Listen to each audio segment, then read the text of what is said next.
학교에서 학생들은 여러 선생님들을 만납니다. 전공, 나이, 성별 등 다양한 어른을 만나는 셈이지요. 교직사회에서 저는 나이가 많은 쪽은 아닙니다. 그러다 보니 학생들과의 차이보다 선생님과의 차이가 더 많이 나는 경우들이 많았습니다. 이쪽 세상도 사람 살아가는 세상이다 보니 본받고 싶은 선생님, 마음에 깨우침이 있는 이야기들이 있습니다. 반대로 이렇게는 되지 말아야겠다 생각하는 반면 교사의 역할을 해주신 선생님들도 있습니다.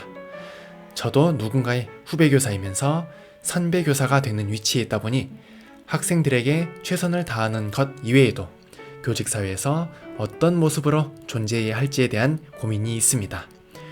이번 시간에는 어떤 선생님을 존경하고 어떤 선생님이 배척되어야 하는지 제 나름의 생각을 풀어볼까 합니다.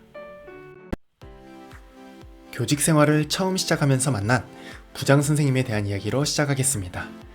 제가 들어갔을 때 마지막 학년도 아니고 학기를 보내시는 선생님이셨지요.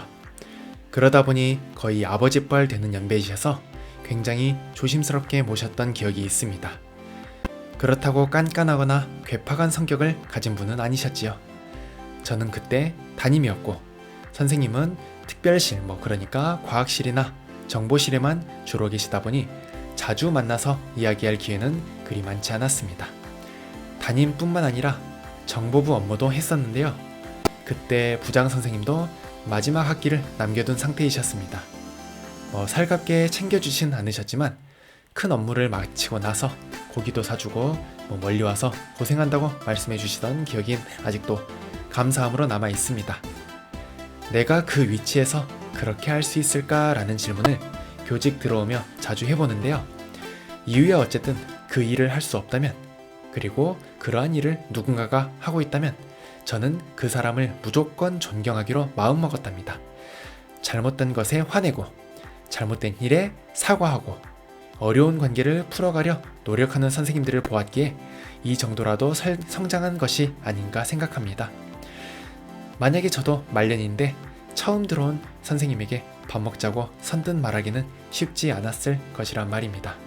그러다 보니 이러한 일들을 해준 선배 교사님들에 대한 존경심이 아직도 남아 있습니다. 처음으로 시험을 출제할 때였어요. 어떻게 낼지, 몇 문제를 낼지, 난이도는 어떻게 할지 감도 안 잡히잖아요. 그래서 혼자 그림 그리고 보기 만들고 모든 문항을 창작해서 시험을 출제하고 자문을 구했답니다. 문제를 모두 만들 수 있는 것도 능력이고 노력이다. 열심히 준비한 것은 대단하다고 생각한다. 하지만 검증되지 않은 구문과 난이도이기에 오류가 존재할 가능성이 높다. 그래서 기존의 문제를 변형하는 것으로 내신 문제의 대부분은 만들어진다라고 부장 선생님은 설명해 주셨습니다. 그때만 해도 교사가 문제를 만들 수 없다면 수업은 어떻게 했다는 거지? 라는 오만한 생각을 가지고 있었습니다. 한 3년은 오만했던 것 같습니다. 지금은 가끔은 오만합니다. 하지만 초임 때 그 정도까진 아닌 것 같습니다. 아무튼 자문을 제대로 소화하지 못하고 출제 원안을 제출하였고 시험 볼 날을 기다리고 있었습니다. 시험 전 인쇄를 마치고 문제를 보다 보니 오류를 발견하였습니다. 이건 내일 이렇게 설명해주면 되겠다 생각하고 별 생각 없이 다음 날을 맞이하게 되었지요. 다음 날이 되니 큰일이 났습니다. 시험지 분철은 안 해놨지. 그러니까 나눠놓는 행위들 말이지요. 반별로. 정신없이 일하다 보니 순서는 꼬였지. 그래서 시험 스케줄을 갑자기 미루었습니다. 생각해봐요. 예정된 시험 시간이 있는데 갑자기 몇 분이 늦어졌어. 그러면 학생들 입장에선 얼마나 황당하겠어요. 더군다나 그때는 학부모 감독도 있었던 상황인데 굉장히 어려웠던 경험이 있습니다. 어찌어찌 시험지를 나눠주고 시작을 하니 문제 오류는 있지. 그래서 저는 돌아다니면서 설명을 하는데 다들 표정이 의아한 표정입니다. 내용을 이해 못했던 표정이죠. 그래서 하나하나 설명하다 보니 생각보다 시간은 많이 흘러갔습니다. 중학교 시험이다 보니 45분입니다. 설명을 다 끝나고 보니 시험도 끝나고 내 인생도 끝나는 줄 알았습니다. 어쨌든 시험 문제에서 즉각적인 방어는 했기에 그 다음은 별 문제는 없겠구나 라고 생각을 했었지요. 하지만 인생은 호락호락하지 않습니다. 다른 문항에 문제가 생겨 복수 정답 처리를 해야만 했지요. 그리고 더 큰 문제가 있었죠. 그것은 문항정보표라고 우리가 나이스라는 전산 프로그램에서 뽑는 점수들이 있어요. 근데 이 점수와 시험지에 인쇄된 배점이 다른 거였어요. 그래서 시험지만을 봤을 때 총점이 101점이 나와버렸습니다. 프로그램에서 계산을 다 하고 시험지로 옮기면 됐었는데 이런 실수가 나왔습니다. 그래서 어떤 문항들의 배점을 줄여야만 했어요. 애들은 원래 있던 시험지에 나와있던 점수로 채점을 다 했을 텐데 그러다 보니까 어떤 운이 없는 애들은 가령 79점을 맞았는데 정작 78점으로 성적이 나오는 그런 케이스가 만들어져 버린 거지요. 저는 또 머리를 굴려서 이러이러했다 하고 학생들에게 배점 상황도 아니면 문제도 양해를 구해서 알린다면 조용히 넘어갈 수 있으리라 생각했습니다. 그래서 이 계획을 부장 선생님에게 말씀을 드렸습니다. 그랬더니 약간 고민하시다가 이런 내용으로 말씀을 하시더라고요. 그렇게 해서 문제가 해결될 수는 있지만 그 이후에 생기는 문제도 자네는 그렇게 해결하려 할 것이다. 감당할 만한 작은 사안부터 책임지는 연습을 하는 게 앞으로 교직 생활에 도움이 될 것이다. 그러므로 심할서 쓰자. 나도 공동 책임자로서 같이 쓰겠다 라고 하셨죠. 물론 기분은 안 좋았습니다. 관리자가 굉장히 엄했기에 저도 초임이다 보니까 무서웠었죠. 그래서 얼마나 깨질지 감도 안 오고 스트레스도 되게 심했죠. 하지만 그렇게 하지 않으면 상황이 해결이 안 되는 상황이었습니다. 그래서 어쩔 수 없죠. 결국 관리자에게 이야기 드리고 심할서 쓰고 그랬습니다. 생각만큼 깨지진 않았어요. 그리고 생각만큼 상황이 어렵게 넘어가지도 않았어요. 다른 걸로는 죽일 듯이 대하던 양반이 의외로 관대하게 넘어가시더라고요. 한번 그렇게 혼이 나고 나니 시험에 대해서는 더욱 철저히 준비했고 지금까지도 시험으로 사고 친 적은 없었습니다. 현재 진행형이 아니라 슬프네요. 아주 최근에 다시 사고를 쳐버리고 말았거든요. 실패도 완전 실패가 있고 성공적인 실패가 있습니다. 굉장히 모순되는 말이죠. 성공적인 실패가 대체 무슨 말이냐? 실패는 실패지. 이렇게 생각하실 수도 있겠어요. 하지만 제가 생각하는 성공적인 실패는 다음과 같습니다. 실패로부터 느끼고 배우고 다음을 기약할 수 있는 것, 바로 이게 성공적인 실패라고 생각해요. 그러기 위해서는 실패에 마주해야 합니다. 내가 그것을 온전히 받아들여야 다음을 준비할 수 있습니다. 이번 한 번만 넘어가야지, 내가 이렇게 해결하면 아무 일도 아니야 라고 자신조차도 실패를 부정하고 자신을 속인다면 다음 실패의 영수증은 더욱 맵게 비싸게 다가올 것입니다. 교직의 첫 해에서 학교의 가장 어른들에게 내가 할 수 없는 일을 하는 방법과 실패를 마주하는 방법에 대해서 배울 수 있었습니다. 첫 교직 생활의 마지막 즈음이었어요. 시기로 따지면 12월에서 2월 사이겠네요. 그때는 정규직이 아니었어서 다음 계약이 이루어질지 아니면 여기서 마무리될지 어느 정도 결정이 난 상태였답니다. 저는 관리자들이 원하는 내용, 채용했을 때 이러이러한 점들을 보여주세요 라는 내용들은 보여줬지만 저의 오만과 이것을 지지하지 않는 저의 서투름 또는 저의 날카로움 여러가지 문제들이 있었겠죠. 그러다 보니까 학교에서는 저에게 일찌감치 이별을 고했었죠. 지금 레벨로, 지금 상황으로, 지금의 마인드로 다시 들어간다면 어떻게 될지 궁금하기도 하지만 어쨌든 그 당시에는 저도 학교도 모두가 최선의 선택을 한 셈이니까 그렇게까진 아쉽진 않았습니다. 서운한 건 물론 있었습니다 말이죠. 아무튼 그런 선생님들, 그러니까 저와 같이 마지막을 고하던 선생님들과 아까 말했던 어른 선생님들의 만남이 있었습니다. 고생했다고 술 한잔 사주는 시간이었었지요. 러시아산 꼬냑, 굉장히 비싼 술이라고 알고 있는데 그러한 술에 곁들인 참치캔을 안주로 삼아 훈훈한 시간을 보내고 있었습니다. 담임을 하면서 학급의 여러 문제들, 이를테면 학생들 간의 싸움을 중재하기 어려웠다든지, 그리고 이것이 번져서 학부모들과의 싸움이라든지 이런 문제들에 대해서 제 능력이 너무 없다 보니까 학급을 운영하는 게 어려웠어요. 그래서 학급 운영을 어떻게 하는 것이 좋을지 자문을 구했습니다. 그랬더니 대답이 되게 심플하신 거예요. 자네가 학급에 자주 가면 갈수록 학급에서 일어나는 문제들은 줄어들 것이다. 생각해보니 저는 담임뿐만 아니라 그 당시에 정보부에서도, 그리고 방송부에서도, 그리고 과학대회를 준비하면서도, 그리고 영상 제작을 하면서도, 그리고 미션 학교였기 때문에 정기적인 채플 이런 것들 때문에 제가 맡은 역할이 너무 많았더라고요. 제 능력에 비해서 말이죠. 그래서 학급에 갈 시간이 없었고, 학급에서는 제가 못 본 사이에 어떤 문제들이 굉장히 커지고 있었던 상황이었어요. 학교 폭력의 문제도 있었고요. 또 학부모들 간의 갈등도 거기에 해당이 됐겠죠. 지금의 시각으로 봤을 때 초기에 지나가면 별것 아닌 그런 상황이었겠지만, 첫 시즌을 보낸 병아리 선생님의 입장으로서는 매일이 매우 두려운 나날의 연속이었었죠. 그래서 그 다음 담임을 할 땐 진짜 3월 한 달 동안은 매 시간 동안 쉬는 시간마다 반에 학급을 갔었습니다. 그랬더니 일단 애들하고 친해지더라고요. 저랑 이야기도 많이 하고 학급의 무게중심을 저로 가져올 수 있었습니다.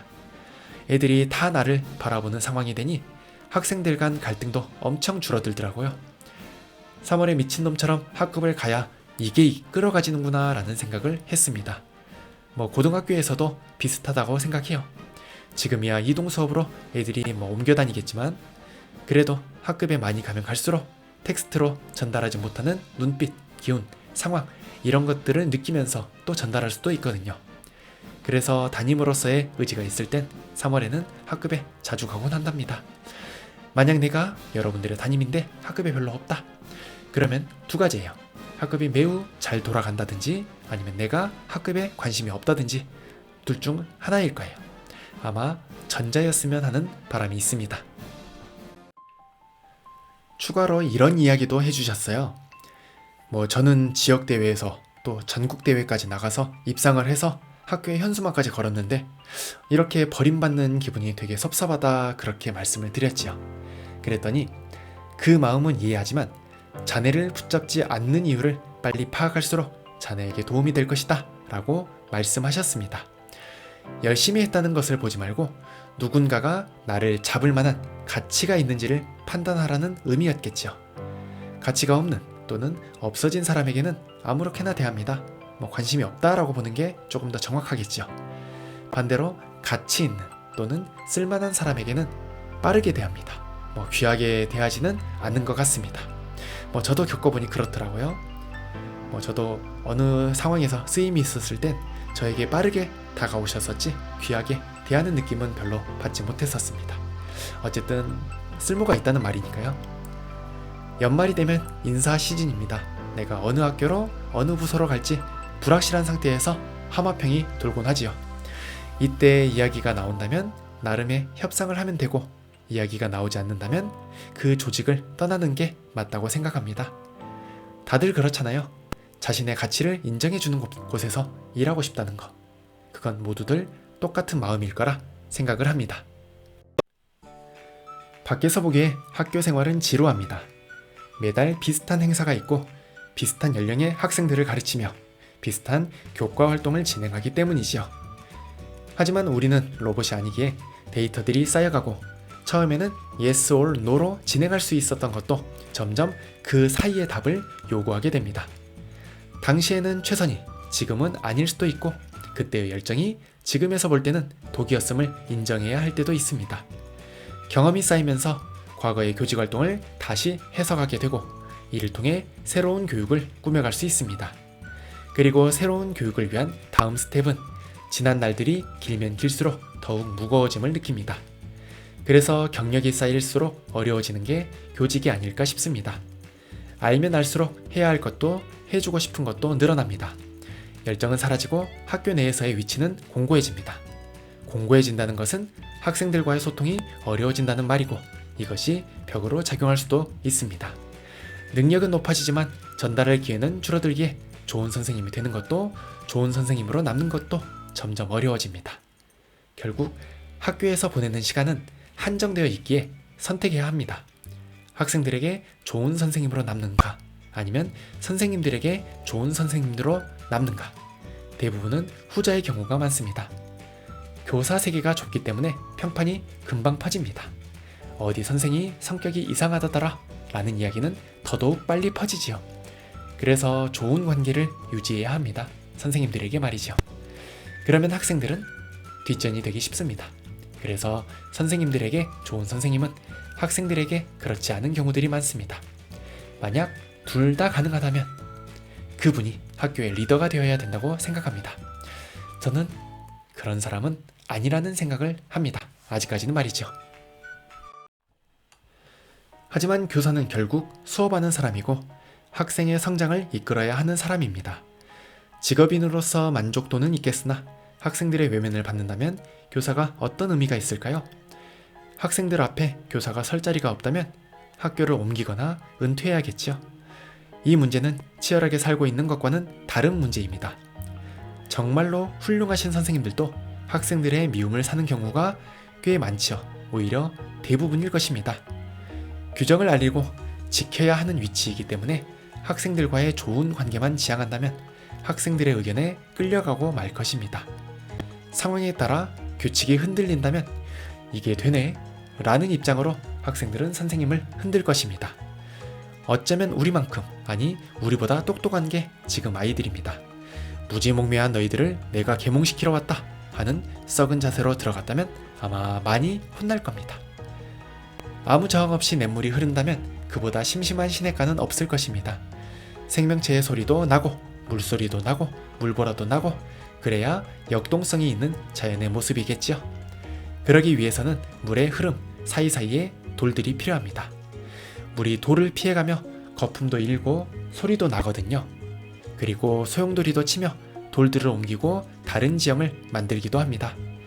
학교에서 교사의 모습도 이와 비슷하다고 생각합니다.